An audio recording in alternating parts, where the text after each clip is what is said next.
Hello everybody, my name is Rinzler here, back again for another video, and welcome to the return of the A Song of Ice and Fire character origin series. Now when talking about A Song of Ice and Fire, it's important to note that Brienne of Tarth has to be mentioned on a list of favorite A Song of Ice and Fire characters. She just is too important to be left out. In my opinion, she's one of the best characters in the book series. Just as a quick reminder before I begin this video, I'd just like to mention to you that I'm going to be talking about Brienne in the A Song of Ice and Fire book series, and not the Game of Thrones TV show that is based on the books. So therefore, I'm not going to be discussing anything that happened in the TV show, just as a heads up. So without further ado, let's discuss Brienne of Tarth. Brienne of Tarth was born in 280 AC to Lord Selwyn Tarth of Evenfall Hall on the island of Tarth. Her mother died when Brienne was too young to remember. She also had two younger sisters who died in infancy, and an older brother named Galadon who drowned at the young age of 8. Brienne is Selwyn's only living child. He would try to marry her off 3 different times, each one ending in disaster.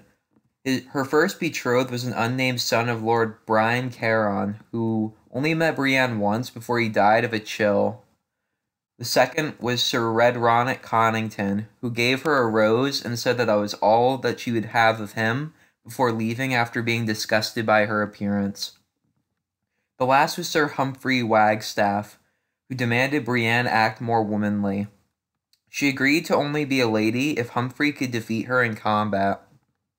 In the end, she broke 3 of his bones, and the proposal was dropped. After this, her father stopped trying to marry her off and allowed her to follow her true ambitions of becoming a knight. She would meet Renly Baratheon during his coming-of-age tour when he visited Evenfall Hall. He was the only boy who had been kind to her, and he even danced with her when no one else would. Brienne instantly fell in love with him. Selwyn soon sent her to Storm's End. After Renly crowned himself king, she swore her sword to him. Brienne was mocked in camp constantly due to being tall, a woman, and quote-unquote ugly. They called Brienne the Beauty mockingly and made a bet over who could take her virginity. Asshole Randyll Tarly blamed Brienne for the men's lack of focus and tried to convince her to go home unsuccessfully. Did I mention that Randyll Tarly is an asshole? Because he is. She would defeat Sir Loras Tyrell in a melee to become the last member of Renly's Rainbow Guard, which was his equivalent to the King's Guard, therefore becoming Brienne the Blue in the process. Her time there would be short-lived, as Renly would be assassinated by a shadow demon sent by Stannis Baratheon, his rival king brother. Brienne and Catelyn Stark would be accused and were forced to flee together to Riverrun. Brienne becomes Catelyn's sworn sword due to Catelyn's kindness towards her. Catelyn soon asked Brienne to accompany Sir Cleos Frey and imprison Jaime Lannister and escort them safely to King's Landing in order to bring back Catelyn's imprisoned daughters, Sansa and Arya. This mission is illegal, as King Robb Stark didn't want Jaime released. Catelyn released him after he swore that Sansa and Arya would be exchanged for his safety. Brienne was sent along to ensure he fulfilled that promise.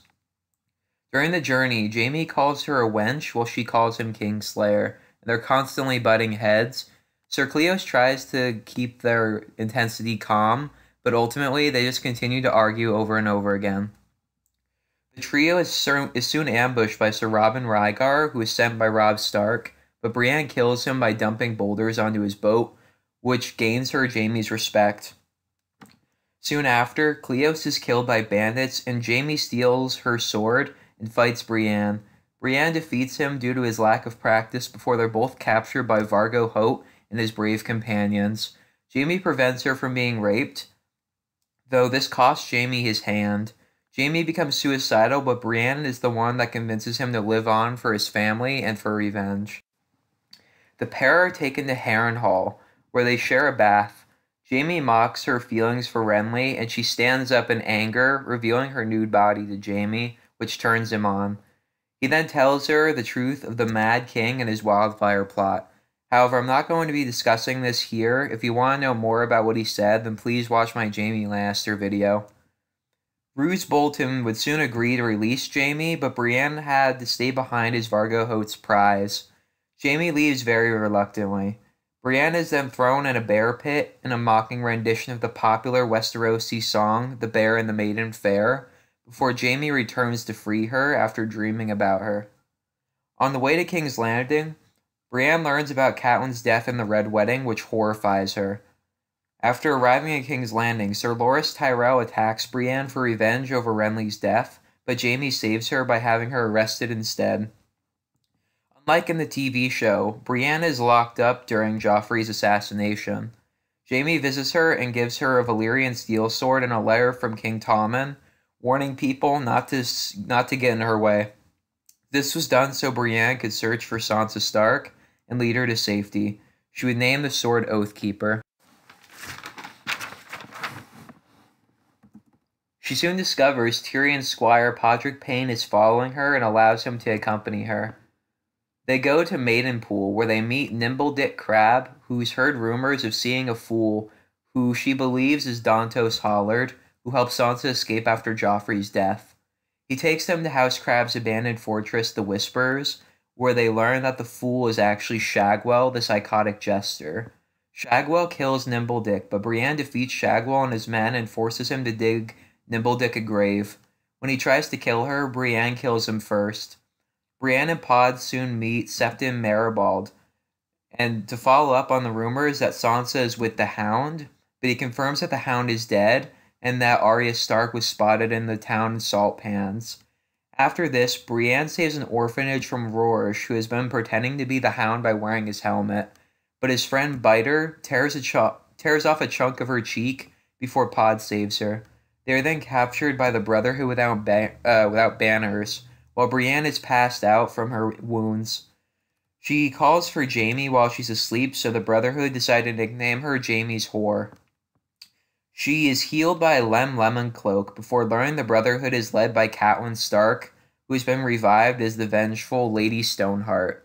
Stoneheart wants revenge over everybody involved with her son's death in the Red Wedding, and she believes that the Lannisters are involved, even though they're not. She then accuses Brienne of being sworn to the Lannisters due to having a Lannister sword and a will from King Tommen, and threatens to kill her and Pod if she doesn't agree to bring Jaime to her. Brienne is reluctant and only agrees when she threatens to kill Pod. She then goes to Jaime at Pennytree and tells him she needs help freeing Sansa from the Hound. Of course, as you know, that's a lie, because in fact Jaime Lannister, rather, Sansa Stark is in fact in the Eyrie, and the Hound is dead. So it's currently unknown whether or not Brienne of Tarth is actually leading Jaime to Lady Stoneheart or away from her to get him to safety. We won't know that for sure until the next book, The Winds of Winter, finally comes out.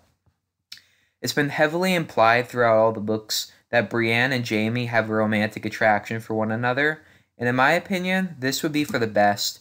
Brienne and Jaime get along better than pretty much anybody in the books, and are two of my favorite characters, which is why I decided to have videos made about these two before anybody else.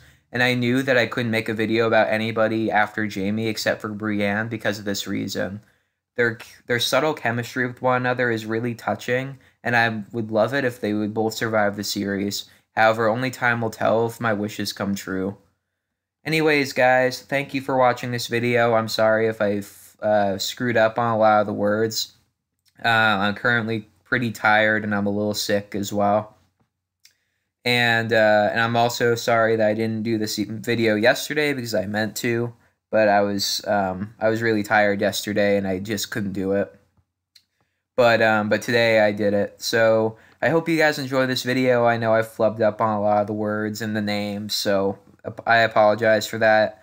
And I hope you enjoy this video. Remember to give it a thumbs up. Share this video with all your friends on social media.